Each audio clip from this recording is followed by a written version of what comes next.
Hello बच्चों, स्वागत है आपका हिंदी की पाठशाला में।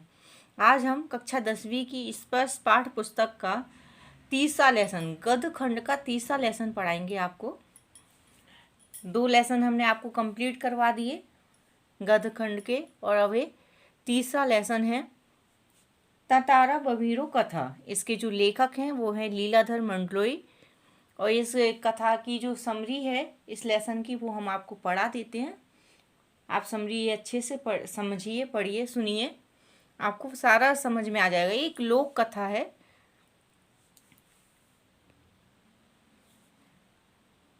यह पाठ अंडमान निकोबार द्वीप समूह के एक प्रचलित लोक कथा पर आधारित है। ये क्या, एक लोक कथा है। वहाँ पे एक जो गांव है वहाँ पे एक कथाएं प्रचलित हैं। अंडमान निकोबार दक्षिणी द्वीप लिटिल अंडमान है, जो कि पोर्ट ब्लेयर से लगभग 100 किलोमीटर दूर स्थित है। इसके बाद निकोबार द्वीप समूह का पहला प्रमुख द्वीप कार निकोबार है, जो कि लिटिल अंडमान से 96 किलोमीटर दूर है। पौराणिक जनश्रुति के अनुसार ये दोनों द्वीप पहले एक ही थे। इनके अलग होने के पीछे एक लोक कथा आज भी प्रचलित है। ये बता रहे ये दोनों द्वीप पहले एक ही थे, ऐसा सब बताते हैं। तो इसमें ये अलग कैसे हुए, तो इस पे भी एक कथा थी, तो वो प्रचलित है कथा। कैसे है, क्या थी वो? जब दोनों द्वीप एक थे तब वह एक सुंदर सा गांव था, जहाँ एक सुंदर और शक्तिशाली युवक रहा करता था, जिसका नाम ततारा था।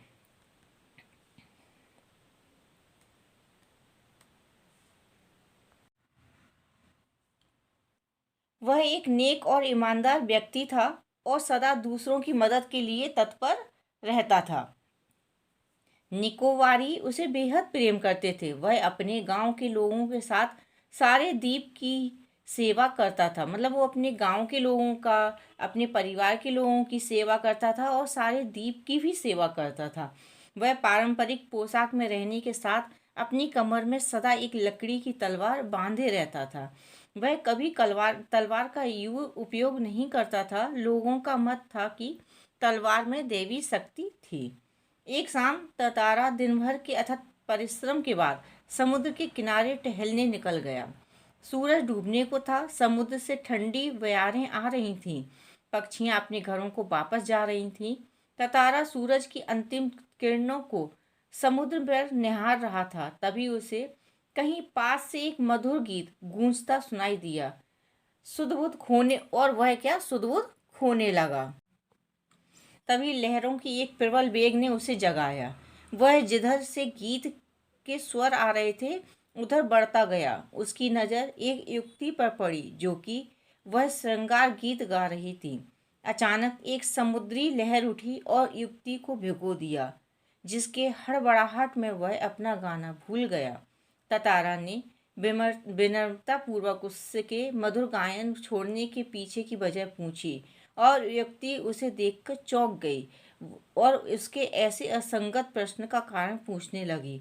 ततारा उससे बार बार गाने को बोल रहा था और कह रहा था कि तुमने गाना क्यों बंद कर दिया है। अंत में ततारा को अपनी भूल का एहसास हुआ और उसने क्षमा मांगकर उसका नाम पूछा।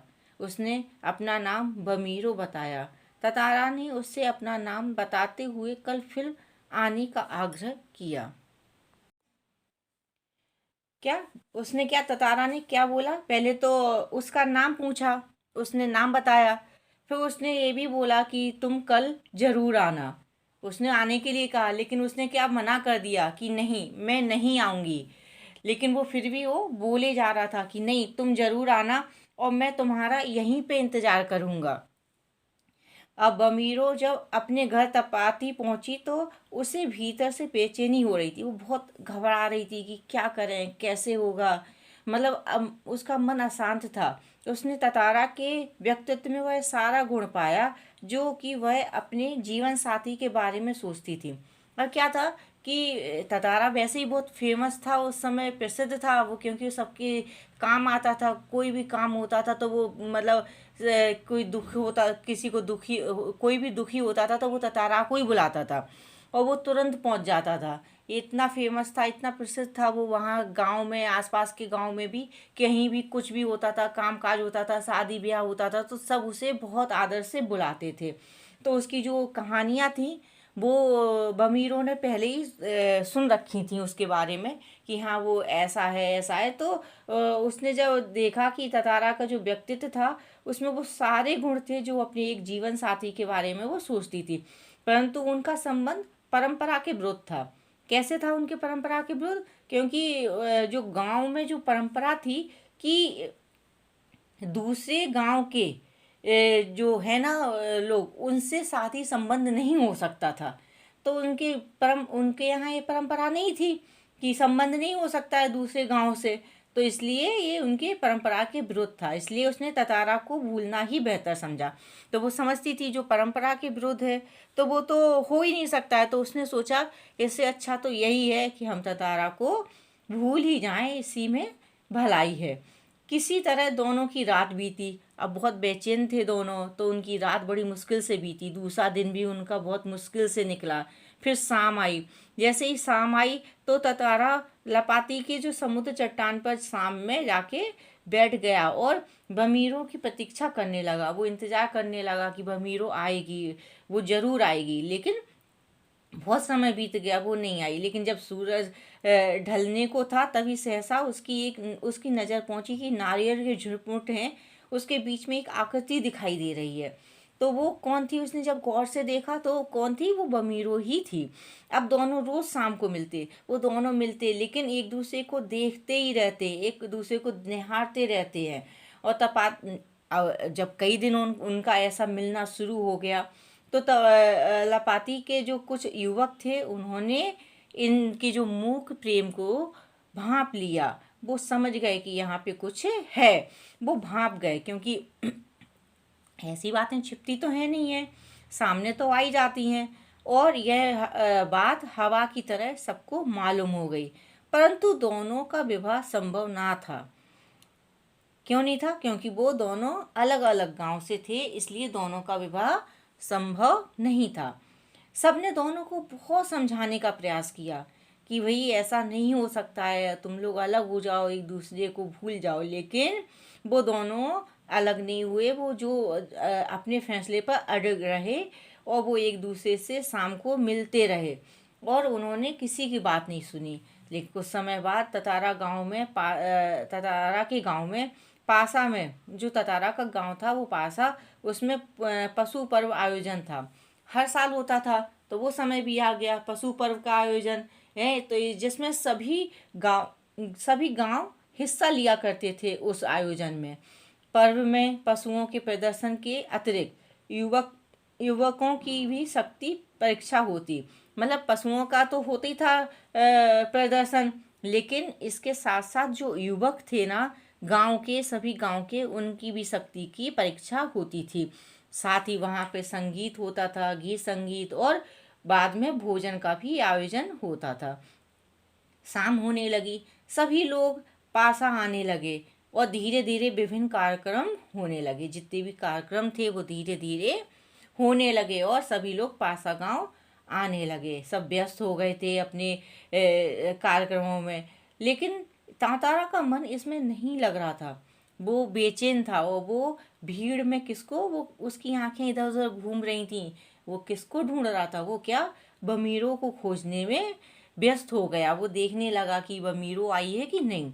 तो तभी उसकी नज़र उसका जो नज़र थी, उसका ध्यान नारियल के झुंड के पीछे गया। उसने देखा कि वहाँ तो बमीरो है। तो उसे वहाँ बमीरो दिखाई दी।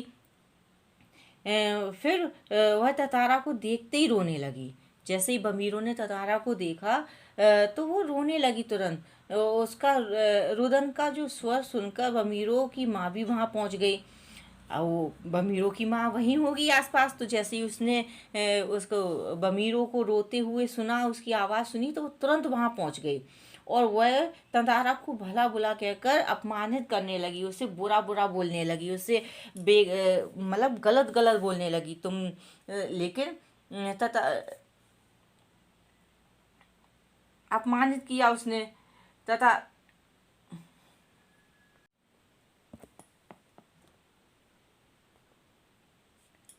गांव के लोग भी ततारा के विरोध में आवाज़ उठाने लगे।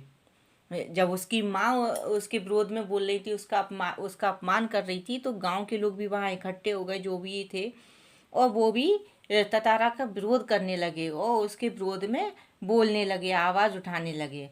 यह ततारा के लिए असहनीय था। वह यह सब सहन नहीं कर पा रहा था। उसे इस सबसे बहुत बुरा लग रहा था। उसे परंपरा पर क्षोभ हो रहा था और अपनी वो अपने आप को ऐसा महसूस कर रहा था कि मतलब मैं कुछ कर ही नहीं पा रहा हूँ। असहनीय अपने आप को समझ रहा था। असहजता पर उसे गुस्सा आ रही थी अपने ऊपर। अचानक उसका हाथ तलवार की मूठ पर जा टिका।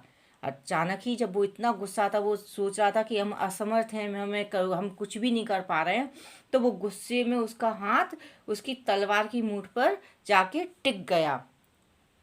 अब उसने क्या किया, तलवार को खींच लिया। अब वो निकाल कर धरती में घोंप दिया उसे कस के, और अपनी पूरी ताकत लगाकर उसे खींचने लगा अपनी तरफ। जहाँ से उसने तलवार को खींचा था, वहाँ से धरती में दरार आने लगी। दीप के दो टुकड़े हो चुके थे। एक तरफ ततारा था और दूसरी तरफ बमीरो। अब दोनों ही एक दूसरे को चिल्ला रहे थे, एक दूसरे को आवाज़ दे रहे थे, क्योंकि क्या, दूसरा दीप धंसने लगा था नीचे। ततारा को जैसे ही होश आया तो वो उसे दीप की तरफ कूदने लगा और उसे पकड़ने की कोशिश करने लगा, लेकिन क्या, वो उसमें सफल नहीं हो पा रहा था और वो नीचे की तरफ फिसलने लगा था और नीचे की तरफ गिरने लगा था। वो लहू लुहान हो गया था। वो उसके मुंह से सिर्फ एक ही आवाज़ निकल रही थी, बमीरो बमीरो। उस तरफ से बमीरो भी ततारा को आवाज़ लगा रही थी और चिल्ला रही थी, लेकिन ततारा लहू लुहान अचेत पड़ा हुआ था। उसके बाद में उसका क्या हुआ वह कोई नहीं जानता। और इधर पे क्या हुआ, इधर पे बमीरो पागल हो गई थी। उसे अपने खाने पीने का होश नहीं था। उसने खाना पीना छोड़ दिया था। लोगों ने ततारा को खोजने का बहुत प्रयास किया, परंतु वह कहीं नहीं मिला, क्योंकि वो तो अब किसी को कहाँ गया, क्या हुआ, किसी को कुछ भी नहीं पता। आज ना ततारा का और ना बमीरो का, किसी का भी कुछ भी नहीं पता उनकी। लेकिन उनकी प्रेम कहानी जो है वो घर घर में सुनाई जाती है। और इस घटना के निकोबारी एक दूसरे गांव में, अब इस घटना के बाद क्या हुआ, जो निकोबारी थे ना, वो एक दूसरे के गांव में वैवाहिक संबंध स्थापित करने लगे। मतलब एक दूसरे के गांव में एक दूसरे से शादियां करना शुरू कर दी थी उन्होंने। ततारा की तलवार से कार निकोबार में से जो दो टुकड़े हुए, उसमें से एक दूसरा लिटिल अंडमान है। तो बच्चों, मैंने आज ये इसका गद्य खंड का तीसरा लेसन भी आपको समझा दिया है, और मुझे पूरा विश्वास है, मुझे अच्छे से लगता है कि आपको यह सब समझ में आ गया होगा। लेकिन अगर आपको समझ में आने में कुछ किसी भी तरह की परेशानी हो रही है, तो कमेंट सेक्शन में अपनी डाउट लिख दीजिए। और हाँ, लाइक, सब्सक्राइब एंड कमेंट ज़रूर करें, और कमेंट करके बताइए कि आपको यह वीडियो कैसा लगा। हम वापस मिलेंगे अपने दूसरे वीडियो के साथ। धन्यवाद, बाय बाय, टेक केयर।